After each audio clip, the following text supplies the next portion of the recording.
What's up, guys? Welcome back to Fed Up Church. I'm Sean Finney, and this week we're going to start to dig deeper into what is often considered to be one of the hardest books of the Bible to understand outside of Revelation.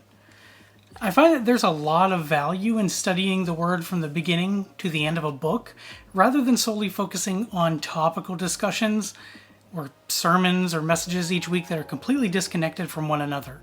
With that being said, we're going to go through the book of Ecclesiastes over the next few weeks, one chapter at a time. Now, I may break into the rhythm of things occasionally if I feel led to teach on a specific topic as the weeks progress, but I will separate each video into a playlist titled after the book that we are studying. So, I said that Ecclesiastes was one of the hardest books to understand. What is it that makes it so hard to figure out? Well, for starters, we have to understand what the title means. Ecclesiastes is the English translation of the Greek word Ecclesiastes, which was translated from the Hebrew word Koheleth, which means one who addresses an assembly, a teacher, or a preacher. Literally, we're going to study a book titled Preacher, which was written by Solomon either in his old age or a sermon of sorts that he gave, and it was penned by a scribe. What makes this a difficult book to understand on the surface is that Preacher does not deliver a message of praise or peace, and at times seems to promote even pretty questionable conduct. This preacher never mentions Yahweh, the Lord, or the name of the God of Israel's faith. He doesn't often even refer to the law, the prophets, the Psalms, or even Israel. Actually, he doesn't even pretend to preach the gospel at all. And he doesn't pretend to answer the question, does God exist? Instead, he focuses on universally observable facts that struggle to try to answer the question, does God even matter? And in searching for this answer, he searched the depths of the human experience, including despair, grief, life, and death. We don't like to think about our own death, of course, and yet it's the most certain fact about our existence. It is something universal to all of mankind, and it's something we all have in common. So, while Solomon isn't an atheist, he believes in God, he still has a valid question to ask that we can all relate to. Does God matter or not?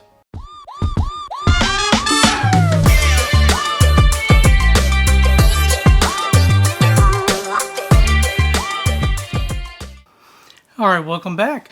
We're going to pick up in chapter 1 of Ecclesiastes, and we'll pick up with verse 1. Now, I'm going to read from the New King James Version today. If you have an NIV, ESV, KJV, it doesn't matter, just follow along and use whatever Bible you have. I always say that when it comes to the Bible versions, I get this question a lot, which version is best? The version you use is going to be best. So whichever version you're most comfortable using, that's what you should use. Ecclesiastes chapter 1.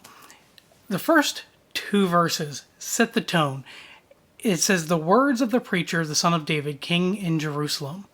So we know who's writing this book at this point. It's Solomon.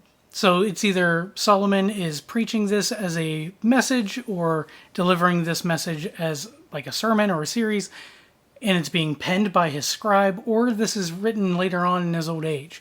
Both are pretty much generally accepted as possibilities. But it says, verse 2, vanity of vanities, says the preacher. Vanity of vanities, all is vanity. Now, the word vanity here is the Hebrew word hevel. Now, the Hebrew word hevel means vapor, breath, something that's gone like a puff of wind. And it literally is as close to zero of a thing that you can get. It's literally like nothingness, or translates as meaningless, worthless, useless. Vanity of vanities. So, useless of all uselessness, right? Worthless, meaningless, meaninglessness. He says a puff of wind. Everything is like a puff of wind. Now, Solomon's first conclusion that he draws here, using this vanity of vanities kind of catchphrase that you're going to see a lot. He'll use this about 30 times in this book. His first conclusion here is a very strong one. Nothing matters. Nothing matters. And nothing else matters. Now, this is a book titled Preacher. Ecclesiastes meaning preacher. That's a pretty dark preacher if he's going to say nothing matters. And that's literally how he's opening up this book. So it'll be interesting to see his perspective, the perspective of the wisest man that ever lived, right? So we need to remember that this is the perspective that we've all found ourselves in at one point in time or another, right? We've all had this point in our lives where the position that we've been in has been one of nothing I do seems to matter. Is there any purpose to my life? What's the point of all of it? It's all meaningless. It's hopeless. It's useless. It's the same thing every single day. I just go through the same cycle. What's the point? And that's the perspective that we're going to see Solomon approaching this book, Ecclesiastes, or Preacher. I think playwright Tennessee Williams said it best. He said it this way: we all live in a house on fire. No fire department to call, no way out, just the upstairs window to look out while the fire burns the house down with us trapped, locked in it. That is the best way to sum up the pessimistic outlook the majority of people tend to have. Is that, don't take life too seriously, you're not going to get out alive, right? It's this idea that nothing matters. No, nothing else matters. And that's a very pessimistic view of life. So he continues on in verse 3, saying, "What profit has a man from all his labor in which he toils under the sun?" Using language specific to businessmen like himself. What profit is all your work and labor worth? What good is it? What's it get you?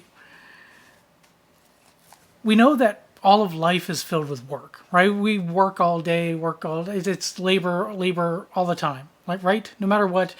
I mean, it does, even when you work all your life to try to find the right one, right?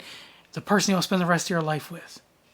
And then you'll ride off into the sunset happily ever after. Now, I've said this time and time again, right? The only way that those fairy tales make sense is that they end at sunset. You don't see the sun up the next day when the real work begins, right? Because anyone who's been married any length of time will tell you marriage is work. Marriage takes work. That's in our relationships. We talk about going to work. Okay, if I go to work, I get there and it's one thing after another. It's constantly putting out fires all day long. It's chaos.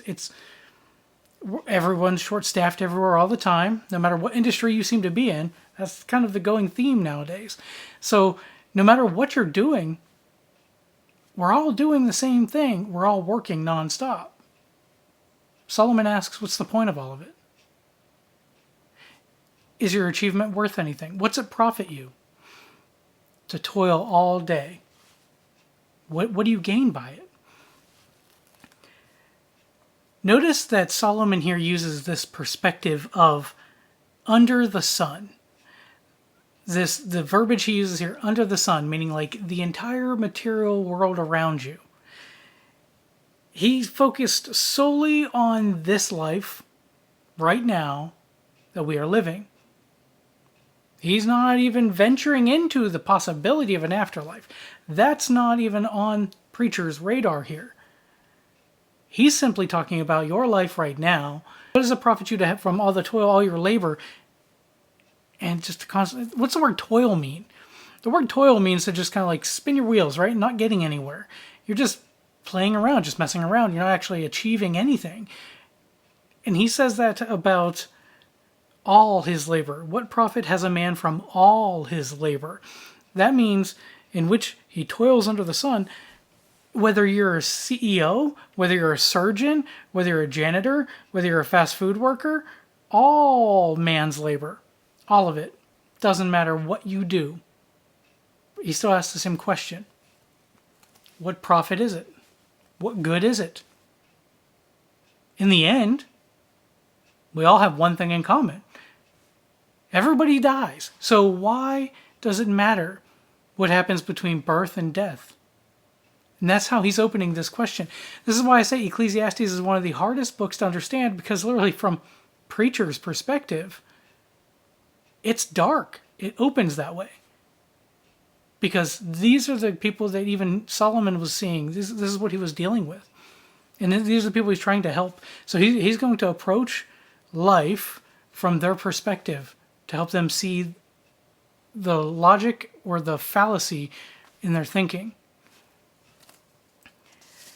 Now, we pick up in verse 4, and it says, "One generation passes away, and another generation comes.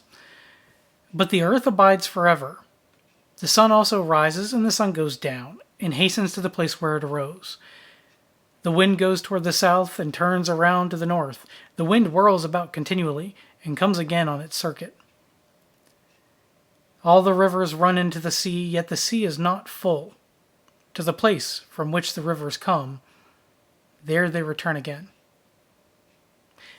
Interestingly, Preacher Solomon here gives many examples of how nothing ever really seems to change. It's the same cycle of life, day in, day out. And from this perspective, and think of how that contrasts to the rest of the Old Testament. If you look at like the entire rest of the Old Testament, you get this story of all of creation is singing God's praises. It's his creation. And everywhere you look and everything you do points back to the creator of it all. But this preacher says that if you take away its God, it doesn't reflect his glory anymore. Instead, it just simply reflects the monotony of mankind and the struggle of our own lives. So, considering all is vain, all is vanity, does God even matter? That's the question we keep coming back to. Now, in verse 8, he picks up saying, "All things are full of labor." All things. All things are full of labor. I've got my life full of labor. You have a life full of labor. Squirrels have a life full of labor. It doesn't matter. All things. Any creature, its life is full of labor. And man cannot express it, right? We can't express the amount of work that goes, and I would say specifically men, we struggle with this too. When people are like, your wife, how was your day? It was fine. Like, it's difficult to express the amount of labor that goes into everything, right? It could be exhausting. Now, women have it a little bit better with this because I think y'all got more words. It's kind of like a crayon box. You got more colors. I got like 8, and y'all pick up like random names. You just made that up. But nope. Like, to me, this is blue, this is green, and I'm pretty sure my wife would say this is something else, like cornflower, periwinkle, something or other. And I don't know what to call, but she'd probably call this like gray or something. I don't know. I'm also like tad bit colorblind, so doesn't help. Anyway, at this point, he says, man cannot express it. All things are full of labor. Man cannot express it. The eye is not satisfied with seeing, nor the ear filled with hearing. Think of it. What he's saying makes sense. No matter what we do, we always want to do and see more, right? If you think about it, you get to the end of your life, you're not going to regret all the things you didn't like necessarily buy, but you'll probably regret not getting to see the pyramids in Egypt, or going to Rome, or going to see the Great Wall of China, or these big landmark things, right? The eye is never satisfied with seeing. It always wants to see more. And the same thing with our ears. We want to hear more. Because what we hear influences what we do. And what we do, to us, seems to matter. But preacher here is asking, does it? Does it really matter? He says, that which has been is what will be. That which is done is what will be done. And there is nothing new under the sun. So that which has been is what will be, and what will be has already been done, and there's nothing new. He's saying, like, at this point, there's nothing new under the sun. He penned this how many thousands of years ago now, and yet it's still relevant. Why is it still relevant? Obviously, we've had all these scientific and like technological advancements. Obviously, our lives have to be so much different than what they dealt with.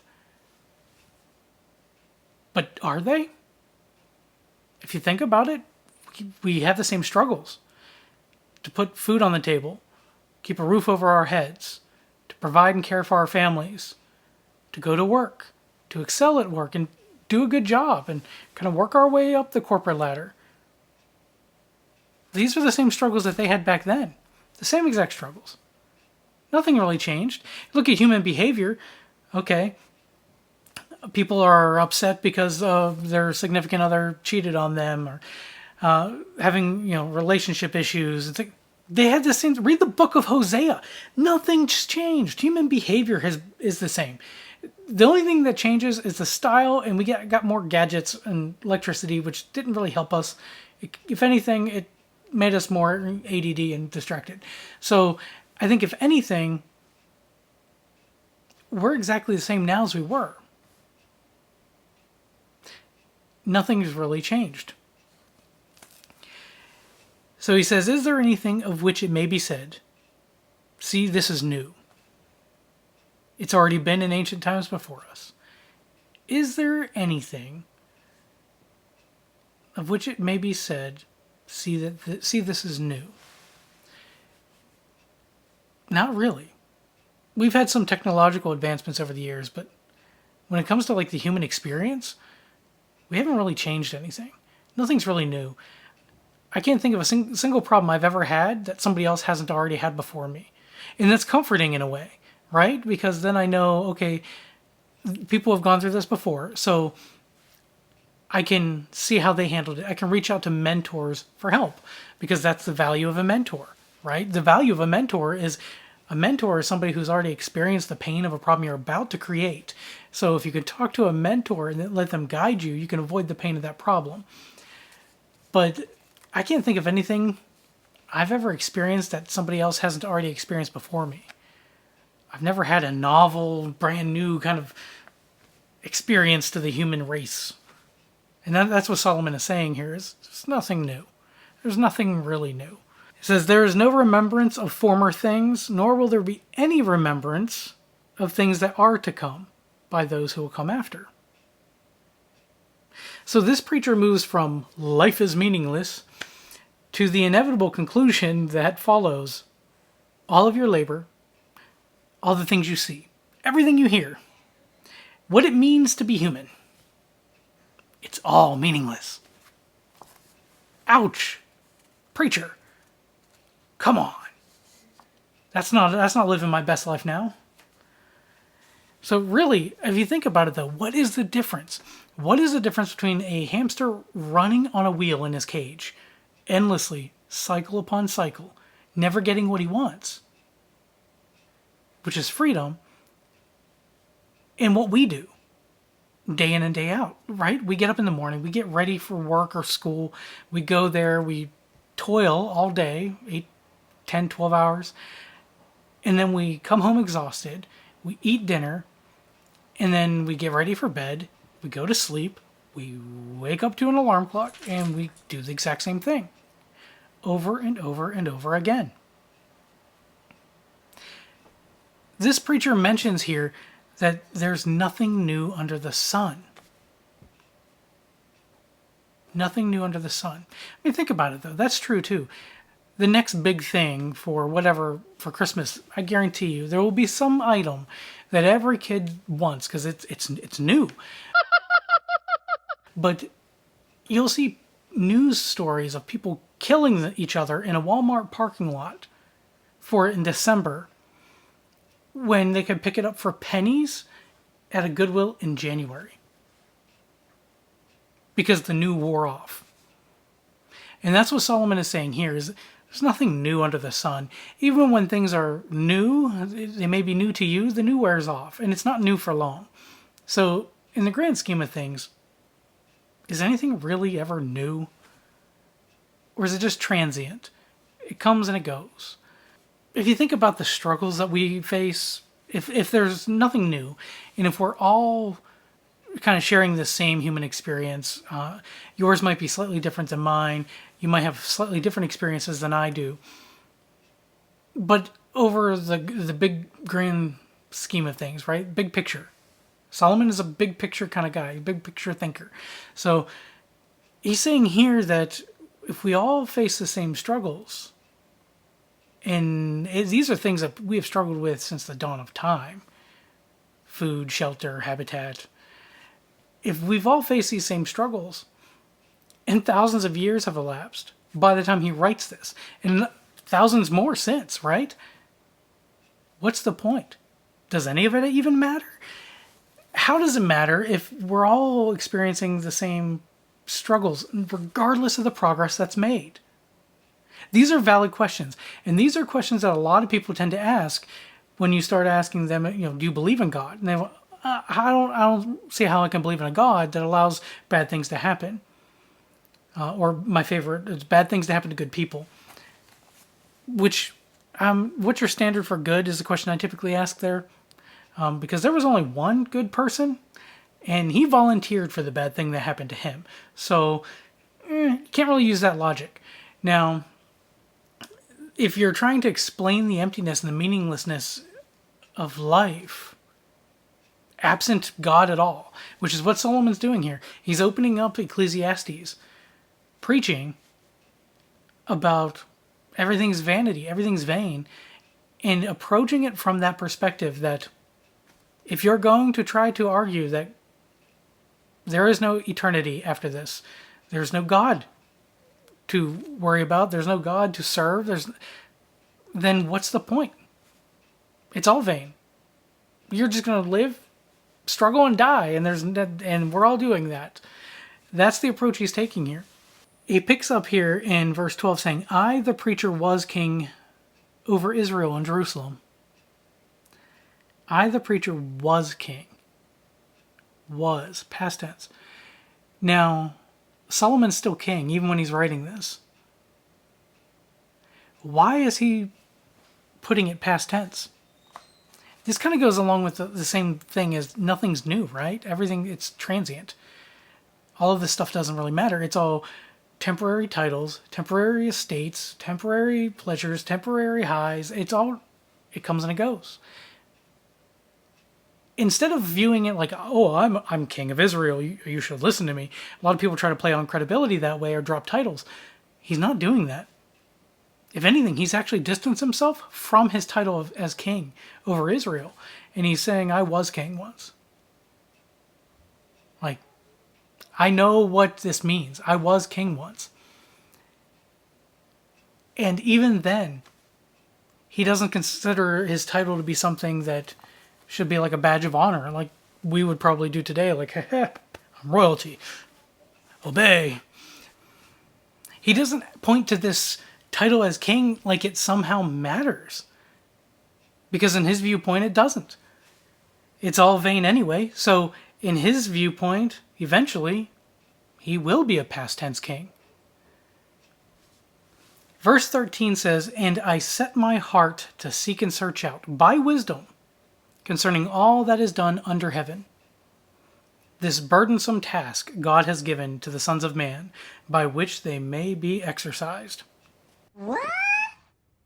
Okay, so we have to perspective. Let's keep some things in perspective here. Solomon was the wisest man that ever lived, right? If you remember in 1 Kings chapter 3, God asks Solomon, what does he want? So basically, whatever you want, I'll give you what you want. He asks for wisdom, specifically the wisdom to lead God's people.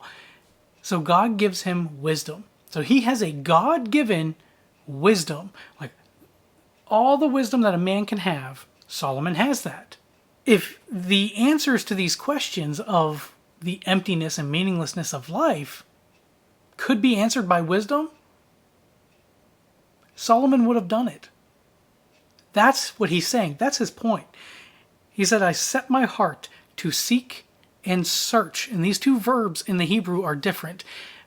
To seek and to search literally means to seek, meaning things that are close by.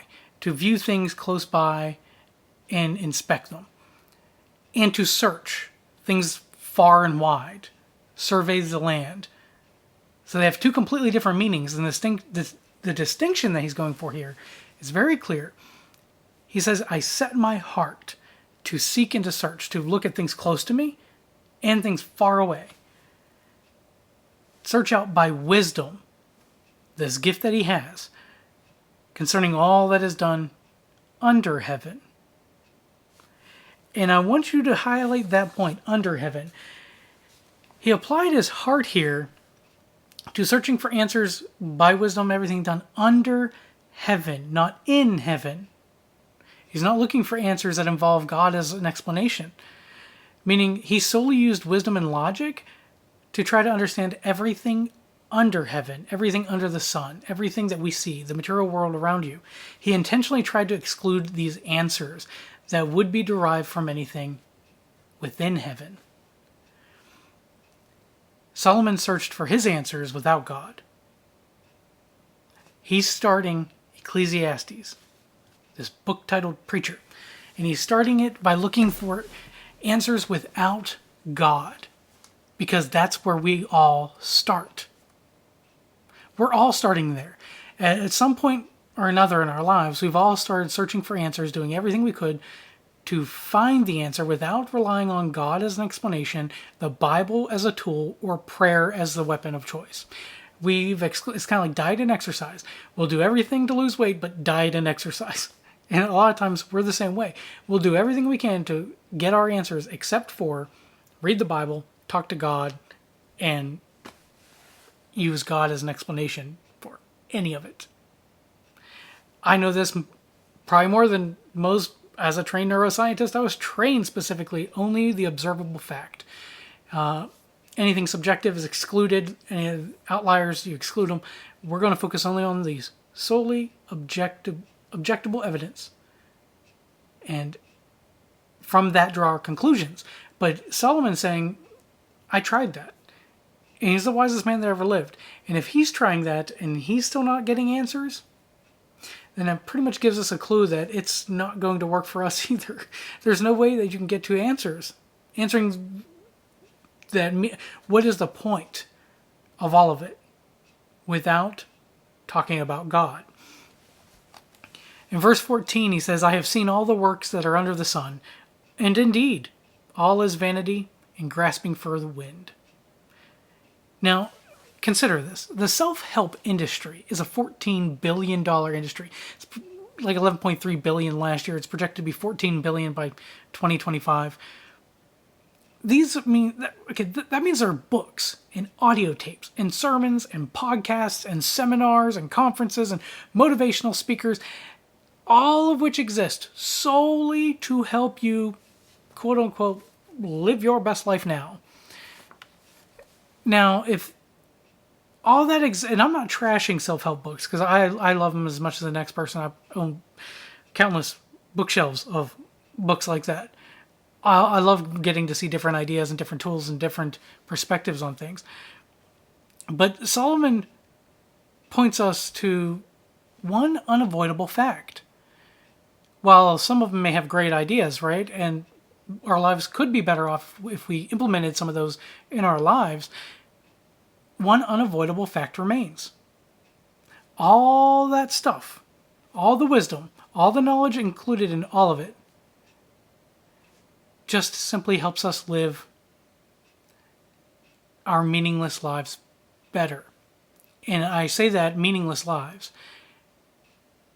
Obviously, and we will come to this conclusion later on in Ecclesiastes, and he'll take a little while to get there to reason through it with these people, that life is not meaningless. But if you're going to take the point of view that there's no God, it's only what I can observe, then what's the point? What's the point of all the self-help books? If you go through all these self-help books to live your best life now, why? What's any of it matter? You're going to end up in the dirt and none of it matters. It's all vain. If there's no God, it's all pointless. I think what's worse, this is preacher, what he's saying here is that life is some burdensome task that God gave man as an exercise, literally, to keep us busy. And that's coming from a preacher. I mean, if there's no God, then what else could it be? The preacher's initial search for answers here, in wisdom. And notice there's a difference between wisdom and knowledge. But he looked for answers in wisdom under the sun. And that brought him only despair. Now, what's the difference between knowledge and wisdom? Knowledge is information, right? You take the information, you receive the information, called learning, we put it in there. Wisdom is the application of that knowledge.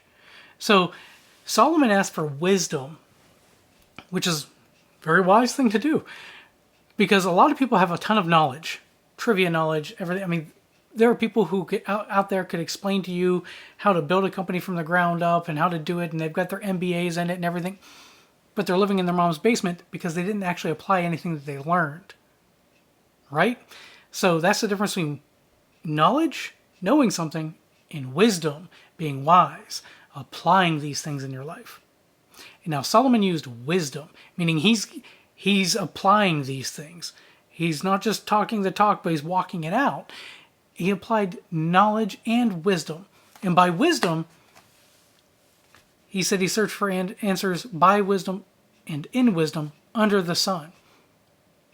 And everything under the sun only brought him despair. The good news is he gets the bad news up front, right? At least he's opening with that. It's not like, okay, so I'm not a fan of documentaries, but there is, like, you're not going to catch me watching many documentaries.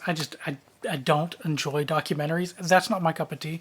But there's one kind of documentary that'll get me every single time. Loch Ness. Okay, I'm not going to fall for the Bigfoot documentaries, but every time Discovery Channel is like, oh, we're running some Loch Ness special. And they use the absolute best scientific tools and best technology and instruments that we have available today. And they're advertising. I'm like, I got to watch it. I got to see this, right? Because, okay, yeah, they couldn't find him 100 years ago in 1933 when it, really hit the news. But they didn't have, like, all these things that we've got now. So if he exists, we're going to find Loch Ness. 3-hour special. And 3 hours later, nothing. We found nothing. Not a thing. We didn't even find fish. We just found bunches of water. That I kind of expected it going in, that they're not going to find anything, but at the same time, you kind of hope. But it's 3 hours wasted. Just pure disappointment. At least Solomon's not doing that to us here. He's opening it in chapter 1, and he's saying, I did all the research. I used all the best tools given to me. Everything at my disposal. FYI, it's meaningless. It's pointless. It's all despair. And this is an interesting kind of literary technique that was used a lot in Solomon's day, where they would write with this pessimistic outlook to communicate a point, to kind of reason somebody through their thought process. But he is the only example of this literary style in the Bible. And most people shy away from it because they're like, it's too despaired, blue, blah, Eeyore, depressing, but it's not. What he's doing is he's kind of putting on this mindset that people have and going, okay, I'm going to use my wisdom and think through your thought process out loud. And maybe you can learn something from it. I can help you to get to the conclusions you've been struggling with. Now, he picks up here saying, verse 15, what is crooked cannot be made straight, and what is lacking cannot be numbered. And herein lies the problem with the perspective of a man who can only see things under the sun, the material world about him. There are twists, right? Things that Solomon says, what is crooked, that cannot be straightened out. There are gaps in our knowledge, what he refers to as what is lacking, that cannot be counted. The gaps in our knowledge are innumerable. In the same way that there are many twists and turns to this thing we call life that we just can't seem to straighten out into a simple cookie cutter answer for everyone. And this is something that was said about the gaps in our knowledge, saying that they can't be counted. That we have, yes, I have gaps in my knowledge. You've got gaps in your knowledge, sure. But the wisest man who ever lived, who was given the gift of wisdom by God, said that the gaps in his knowledge couldn't be counted. That means only one thing. Okay, if the wisest man in the world is saying this, that means that there must be gaps that human wisdom cannot fill. Gaps that were designed that way. Gaps that were meant to be there, and no matter how hard we try, we can't straighten out all of life's anomalies into one single simple answer. In verse 16 he says, I communed with my heart, saying, look, I have attained greatness. I have gained more wisdom than all who were before me in Jerusalem. My heart has understood great wisdom and knowledge.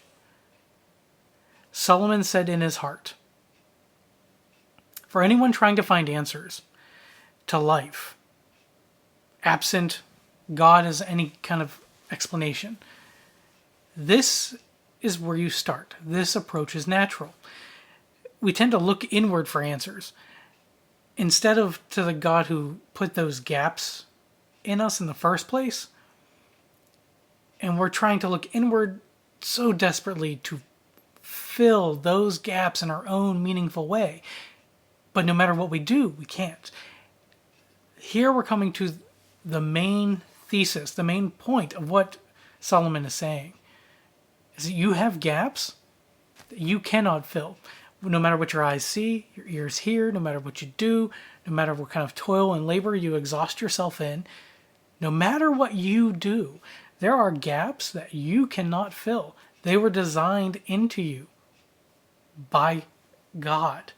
But he's not saying that explicitly. He's not specifically saying that God has created those gaps. He's leaving the question open for the people who, as they read through it, to kind of start to process this and think about why would those gaps exist. Now he's saying here in verse 17, and I set my heart to know wisdom. Okay, now God gave him wisdom, so he had it. But he's saying here, I set my heart to know it, to know wisdom, to like get to know. Think about it like if wisdom's a lady, I want to get to know her, everything about her. Wisdom, to get to know it, everything about it, what it means. This means that Solomon went on this journey of becoming a student of everything and everyone, to learn as much as he could everywhere. Because his gift was wisdom. It's not knowledge, it's wisdom. Meaning he's an expert at applying knowledge, but that means you have to learn the knowledge first. So God didn't take the work out of it when he gave him the gift of wisdom. He still had to go attain the knowledge himself. But then he would be able to apply it in ways that men have never been able to connect the dots before and apply things. He says, I set my heart to know wisdom and to know madness and folly, foolishness, madness, insanity. So he wants to know wisdom, and then he went about studying to know madness. What drives people mad? What about the fools? They're the happiest people you see. They know nothing. They're just fools. And yet they are living their best life now. Why? How does this make any sense? So he set out to study wisdom, madness, and folly. And he gives you his answer. I perceived that this also is grasping for the wind. Trying to understand wisdom, madness, and folly. And to fully be able to understand how to avoid madness, not become a fool, and to fully understand what wisdom actually means, to get the answers you're looking for. It's like grasping for the wind. You can never quite catch it. It's there, you can feel it, you can see the effects of it everywhere. But you can't catch it in your hands. In pursuit of an answer to that question that we kind of started with, At this point, it's not a question of if God exists, right? Because Solomon knows that. Solomon had a conversation with God where he got wisdom. So that much he knows. He knows God exists. And he went about to try to learn from wise men and fools, considering everyone a teacher of something. Didn't matter if you're CEO or janitor, everyone could teach you something, right? So he used all his resources, both political and social, to fuel years of pursuit of knowledge in an attempt to answer not whether God exists, but does God even matter? And the wisest man who ever lived starts this book off with that question. Yep, God's real. I've studied him. I've studied everything in the observable world as much as I can using all the tools and everything I have. God's real. That's not the question. You're all asking the wrong question. The question is, does he even matter? That's the question we should be asking. In years that he spends trying to pursue and catch the wind, the more he knew, the more questions he had. So verse 18 says, it's quite a striking indictment, really. Verse 18 says, "For in much wisdom is much grief. And he who increases knowledge increases sorrow." That's not very inspiring, Solomon. That's not what we're looking for. That's not going to encourage me to go to college. Like he who increases knowledge increases in sorrow. The more he observed, the more pain he experienced. Because without God, I mean, think about it, that's all we really have, right? Sure, like I said, we have a few highs and lows, like a few highs here and there, a few highs and lows, but somehow we tend to just kind of find a baseline right in the middle of just monotony. And instead of either being always on top of the world or always down in the dumps, because you're either, mania or depression, right? Our goal we strive for is right in the middle. Monotony, boring, that's life. But the overwhelming majority of us all share the same experience. It's this endless struggle on repeat. The more that Solomon experienced and learned about, the more that he saw that the struggle that we're all experiencing only creates pain. And there's a lot of it. So the more that a man knows, Solomon is saying, the more sorrow he has. The more knowledge we gain, the more complicated our questions become. And we start to realize we have a lot more gaps than we originally thought in our knowledge. The more we understand, the more we start to see our own ignorance. And if the book ended here, that would sum up about the perspective, 68.8% of the world population, about 2/3 of the population, who come from this perspective. That there is no God, or there is a God, but we're not going to call him one God or the other God, or it's all science and there's no God, which science is the explanation of the world around us. This is what Solomon's approaching this from. Science is not the explanation of how the world came to be, right? That's a discussion of origins. That's a philosophical discussion. It's not a scientific argument. It can never be a scientific argument. Anyone who tells you otherwise is lying to you. It can never be a scientific argument because scientific method requires observation. Nobody was there to observe the beginning of the universe. So the only person who was there is, again, I cannot answer this question without getting back to the original author, God. He told us how it went. That's the only piece of evidence we have as far as Big Bang Theory, no Big Bang Theory, whatever. So it doesn't really matter.